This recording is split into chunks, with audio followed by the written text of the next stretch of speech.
Shalom semuanya, selamat berjumpa kembali dalam devotion kita hari ini. Kita semua sama-sama percaya mengetahui bahwa hadirat Tuhan, penyertaannya, perlindungannya sempurna atas kita semua, dan itu tidak dapat dibatasi baik oleh ruang maupun oleh waktu.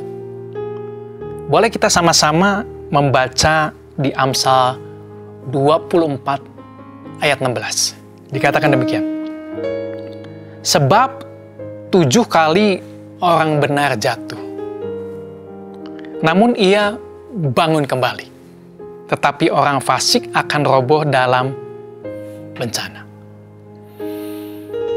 Hari-hari ini mungkin begitu berat bagi kita semua.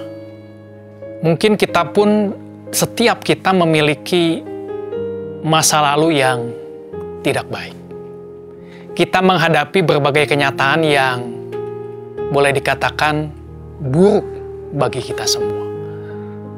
Tapi kita tidak bisa terus-menerus hidup di dalam masa lalu.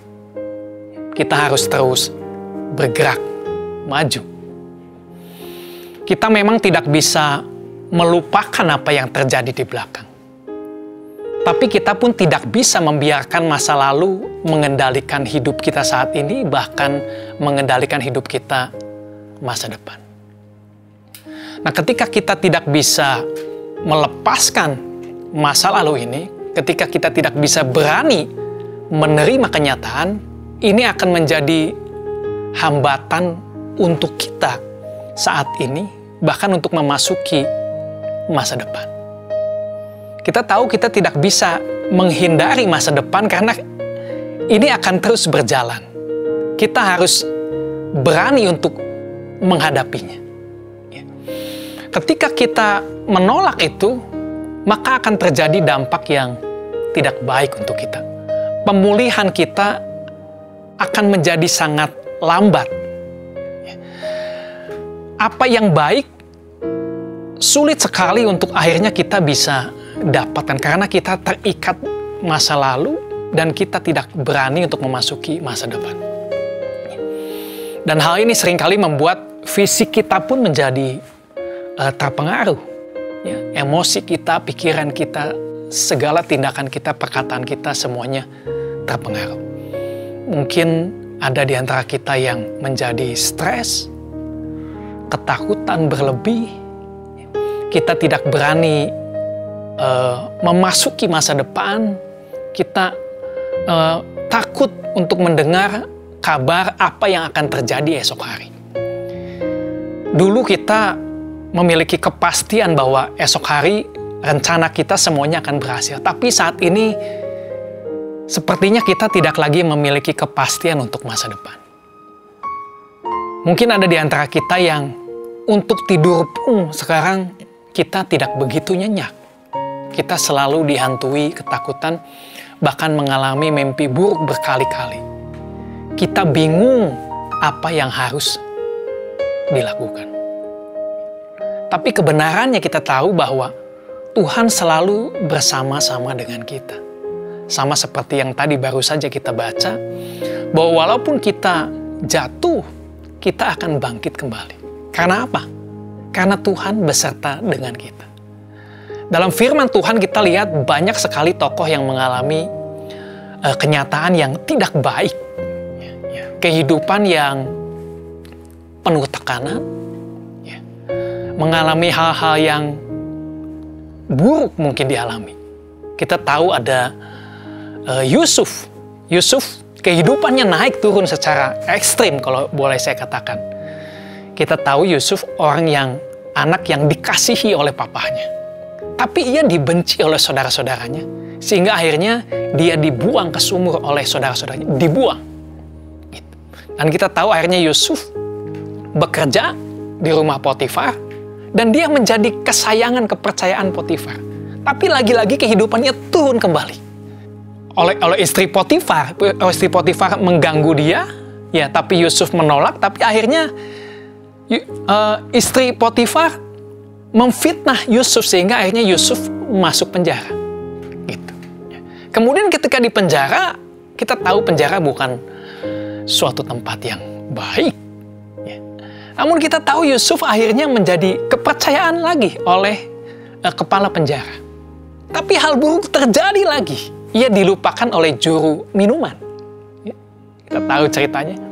Pada akhirnya Yusuf naik menjadi tangan kanan Firaun. Nah, kita lihat Yusuf berani menerima kenyataan. Walaupun banyak hal buruk terjadi dalam kehidupannya, tapi Yusuf terus maju, berani menghadapi, memasuki masa depan. Kemudian ada lagi Daud. Kita tahu juga Daud pada saat masa mudanya ia seorang penggembala. Dan dia dilupakan oleh ayahnya, oleh saudara-saudaranya ketika Nabi Samuel datang. Gitu. Baru Daud ini dipanggil. Pada saat dia melawan Goliat, dia ditertawakan oleh banyak orang. Kemudian akhirnya Daud naik kehidupannya. Tapi kita tahu hal buruk terjadi lagi. Rajanya sendiri, Raja Saul, hendak membunuh dia, mengejar-ngejar dia, dan beberapa kali terjadi. Kemudian kita tahu Daud pun jatuh dalam perzinahan. Daud gagal. Tapi akhirnya kita tahu Daud menjadi raja Israel. Artinya Daud mengalami banyak hal yang tidak baik.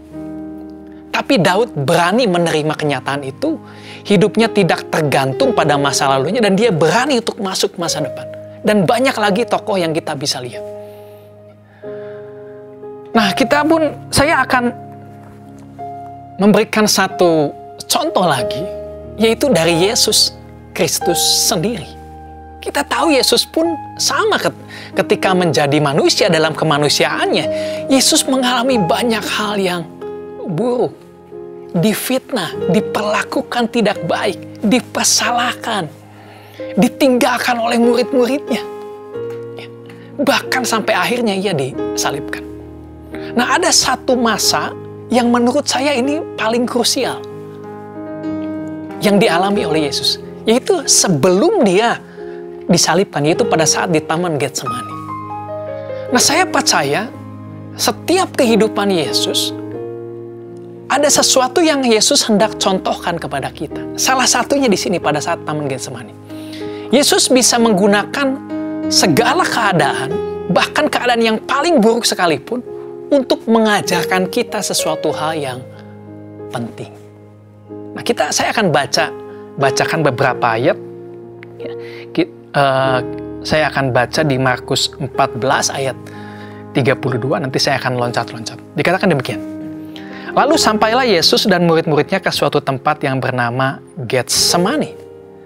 Kata Yesus kepada murid-muridnya, "Duduklah di sini sementara aku berdoa." Dan ia membawa Petrus, Yakobus, dan Yohanes sertanya. Dan ia sangat takut dan gentar. Lalu katanya kepada mereka, "Hatiku sangat sedih, seperti mau mati rasanya. Tinggallah di sini dan berjaga-jaga." Kemudian kita lompat ke ayat 39 dikatakan, "Lalu ia pergi lagi dan mengucapkan doa yang itu juga. Dan ketika ia kembali pula, ia mendapati mereka sedang tidur. Sebab mata mereka sudah berat dan mereka tidak tahu jawab apa yang harus mereka berikan kepadanya. Kemudian ia kembali lagi untuk ketiga kalinya dan berkata kepada mereka, "Tidurlah sekarang dan istirahatlah.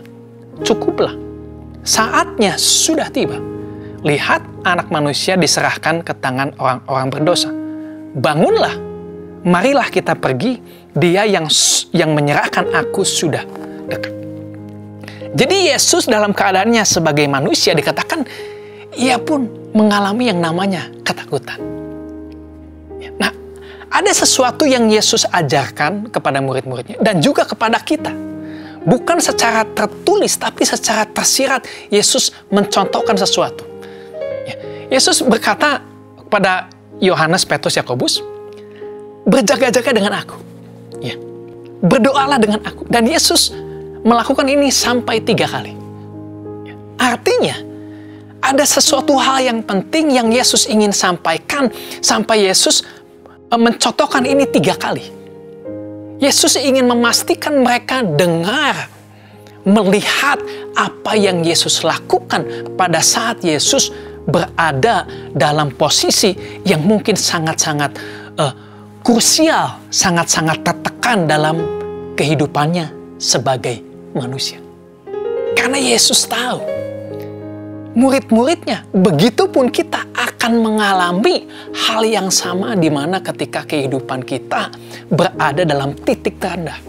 Di mana kehidupan kita mengalami kenyataan yang tidak baik. Mengalami kenyataan yang buruk. Nah, apa yang harus kita lakukan? Nah, Yesus mencontohkannya di sini. Ya. Dan kita akan sama-sama melihat apa sebetulnya yang Yesus hendak sampaikan. Ya. Dan kita tahu Yesus berhasil. Dan Yesus memberikan pattern pola yang sama untuk kita ikuti. Ya. Nah, kalau kita baca di Lukas 22 ayat 4. Sama, ini menjelaskan lebih detail kondisi Yesus pada saat itu bagaimana. Dikatakan demikian. Lukas 22 ayat 4. Ia sangat ketakutan dan makin bersungguh-sungguh berdoa. Peluhnya, keringatnya, menjadi seperti titik-titik darah yang bertetesan ke tanah.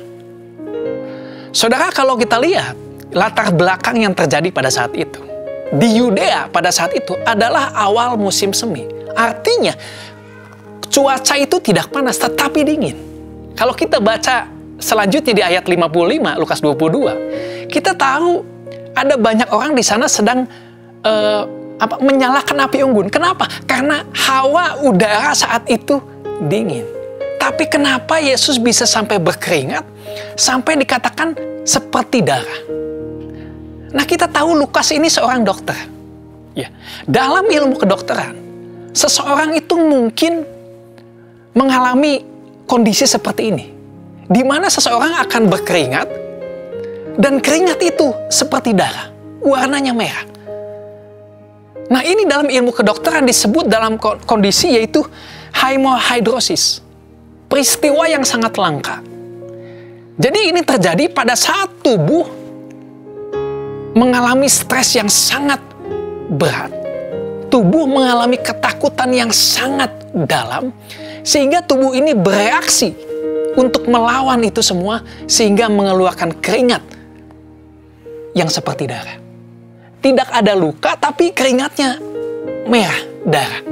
Bahkan sering juga dikatakan keringat darah atau nangis darah. Dan ini bisa sangat terjadi. Nah, ini yang dialami oleh Yesus pada saat dia sebagai kehidupannya sebagai manusia mengalami hal ini. Ya. Dan apa yang Yesus katakan di sini? Apa respon Yesus ketika dia mengalami hal ini? Nah, kita lihat di apa yang tadi dikatakan bahwa Yesus ketakutan dan dia makin bersungguh-sungguh berdoa. Ini yang harus kita lakukan. Dalam Ibrani 5 ayat 7-9 dikatakan lebih jelas. Gini, dalam hidupnya sebagai manusia, ia telah mempersembahkan doa dan permohonan dengan ratap tangis dan keluhan kepada Dia, yang sanggup menyelamatkannya dari maut, dan karena kesalehannya ia telah didengarkan. Dan sekalipun ia adalah anak, ia telah belajar menjadi taat dari apa yang telah dideritanya.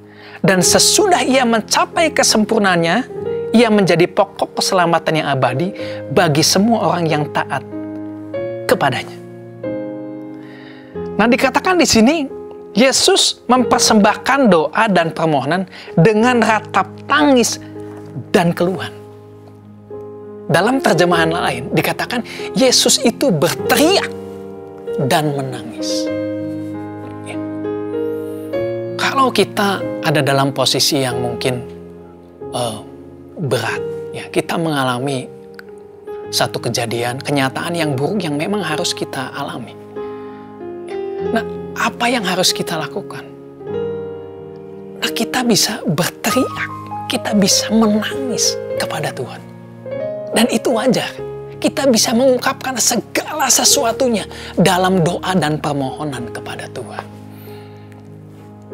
Karena apapun yang yang ada dalam hati kita, pikiran kita, perasaan kita, ini harus dikeluarkan semuanya.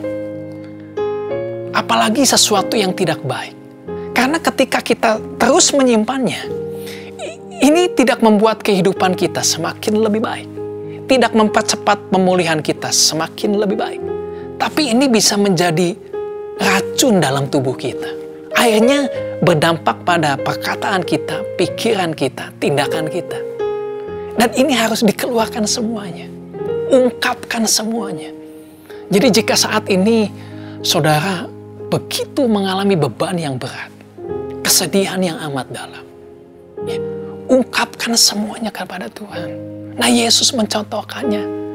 Bahkan Yesus berteriak, Yesus menangis, mengungkapkan semuanya itu dalam kehidupannya sebagai manusia.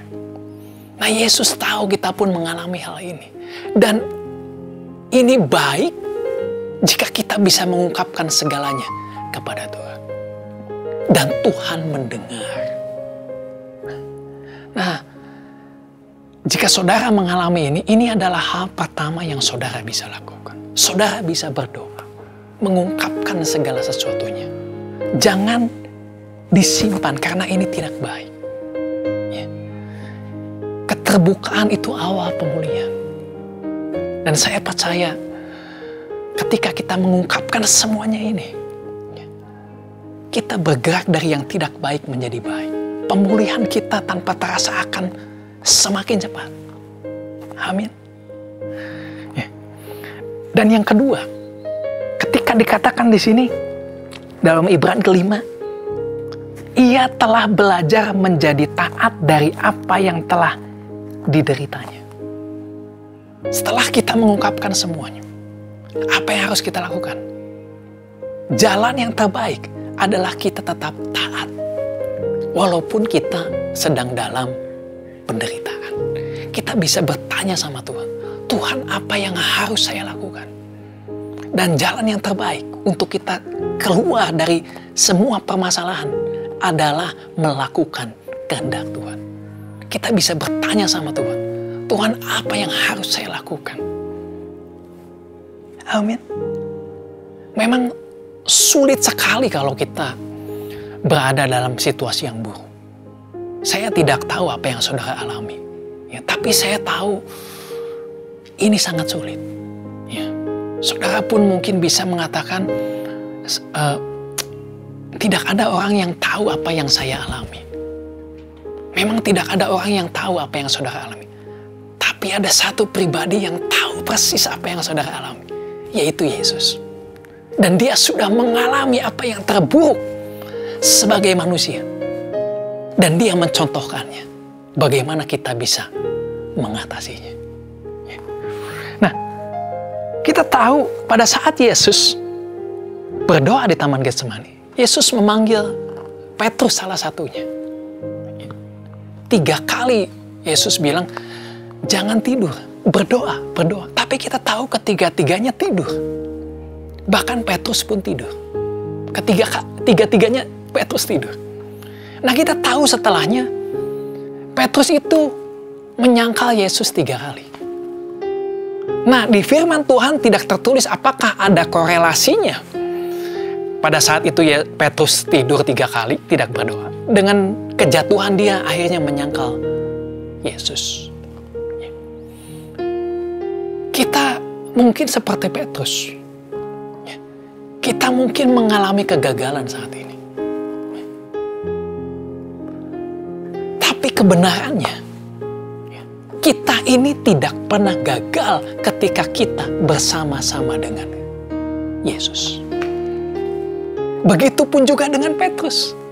Saudara, apa yang dilakukan oleh Yesus? Kita lihat di Lukas 22 ayat 32 dikatakan demikian. Tetapi aku telah berdoa untuk engkau, supaya imanmu jangan gugur. Dan engkau, jikalau engkau sudah insaf, kuatkanlah saudara-saudaramu. Petrus menyangkal 3 kali. Gagal 3 kali. Tapi dikatakan Yesus berdoa untuk Petrus. Sehingga Petrus tidak mengalami kegagalan walaupun dia sudah 3 kali menyangkal Yesus. Dan pada akhirnya kita tahu Petrus berkhotbah 3.000 orang percaya. Dia menjadi rasul yang hebat. Jadi sebetulnya Petrus tidak pernah gagal. Begitupun juga dengan kita. Kenapa? Karena Yesus berdoa untuk kita. Bayangkan, bukan saya, bukan orang lain, tapi Yesus sendiri berdoa untuk saudara. Dan saya percaya ketika Yesus berdoa, kuasanya sangat besar. Jadi jangan menganggap diri kita ini gagal, walaupun kita mengalami kenyataan yang tidak baik. Karena Yesus berdoa untuk kita. Berdoa untuk Petrus, sehingga pada akhirnya kita tahu Petrus memiliki kekuatan untuk bisa melaluinya semuanya itu. Begitupun juga dengan kita. Walaupun nyatanya mungkin kita mengalami masih keadaan tidak baik. Tapi Yesus berdoa untuk kita. Sehingga kita memiliki kekuatan untuk bisa melewatinya. Dan kita tidak pernah gagal. Kenapa? Karena kita bersama-sama dengan Kristus. Nah sesudah itu saya percaya Petrus mengingat sekali apa yang dilihatnya di Taman Getsemani. Sehingga ia menuliskan sesuatu dalam 1 Petrus 2 ayat 20-21. Nah kita baca sama-sama, dikatakan begini. Sebab dapatkah disebut pujian jika kamu menderita pukulan karena kamu berbuat dosa? Tetapi jika kamu berbuat baik dan karena itu kamu harus menderita, maka itu adalah kasih karunia kepada Allah. Sebab untuk itulah kamu dipanggil. Karena Kristus pun telah menderita untuk kamu dan telah meninggalkan teladan bagi kamu, supaya kamu mengikuti jejaknya. Nah saya percaya, kenapa Petrus bisa menuliskan seperti ini? Petrus mengingat apa yang dia lihat pada saat Yesus di Taman Getsemani. Sehingga Petrus bisa menuliskan hal ini. Amsal 24 ayat 16, kita baca sama-sama kembali. Sebab 7 kali orang benar jatuh, namun ia bangun kembali. Kata 7 ini kata sempurna. Bukan berarti kejatuhan kita sangat sempurna, bukan. Tetapi penyertaan Tuhan sangat sempurna untuk kita. Berapapun kejatuhan kita, berapa dalam kejatuhan kita, tapi penyempurnaan Tuhan, penyertaan Tuhan selalu sempurna. Nah selain Petrus kita tahu ada Yohanes. Yohanes pun menuliskan apa yang dia dapat, saya percaya. Ya, melalui tuntunan Roh Kudus ketika Yohanes ada di Taman Getsemani. 1 Yohanes 5 ayat 14-15 dikatakan demikian. Dan inilah keberanian percaya kita kepadanya. Yaitu bahwa ia mengabulkan doa kita jikalau kita meminta sesuatu kepadanya menurut kehendaknya. Dan jikalau kita tahu bahwa ia mengabulkan apa saja yang kita minta, maka kita juga tahu bahwa kita telah memperoleh segala sesuatu yang telah kita minta kepadanya. Amin. Nah saya percaya Yesus saat ini berdoa untuk kita. Kita tahu pada saat di Taman Getsemani, pada saat Yesus berdoa, malaikat Tuhan muncul memberikan kekuatan kepada Yesus. Kita tahu pada saat Petrus Yesus tahu Petrus akan jatuh 3 kali. Yesus berdoa supaya imannya tidak gugur. Demikian juga pada saat ini. Firman Tuhan mengatakan malaikat Tuhan berkemah di sekeliling kita. Dan Yesus berdoa untuk kita. Kita tidak terikat masa lalu. Kita berani memasuki masa depan. Kita berani menerima kenyataan. Kita mungkin jatuh. Tapi Tuhan akan kasih kekuatan untuk kita. Dan kita bisa melaluinya. Dan pada saat kita sudah melaluinya, kita akan menjadi kesaksian bagi banyak orang. Kita akan memberikan kekuatan bagi banyak orang. Mari kita satukan hati kita berdoa. Tuhan Yesus, kami percaya Engkau tahu apa yang kami alami. Engkau tahu apa yang ada dalam isi hati kami. Apa yang menjadi masa lalu kami. Dan apa yang menjadi ketakutan, kekhawatiran kami akan masa depan. Tapi kami percaya Tuhan, Engkau berdoa untuk kami. Engkau memberikan kekuatan kepada kami sehingga kami bisa melaluinya. Dan pada akhirnya kami akan menjadi kesaksian untuk kami bisa menguatkan banyak orang, Tuhan.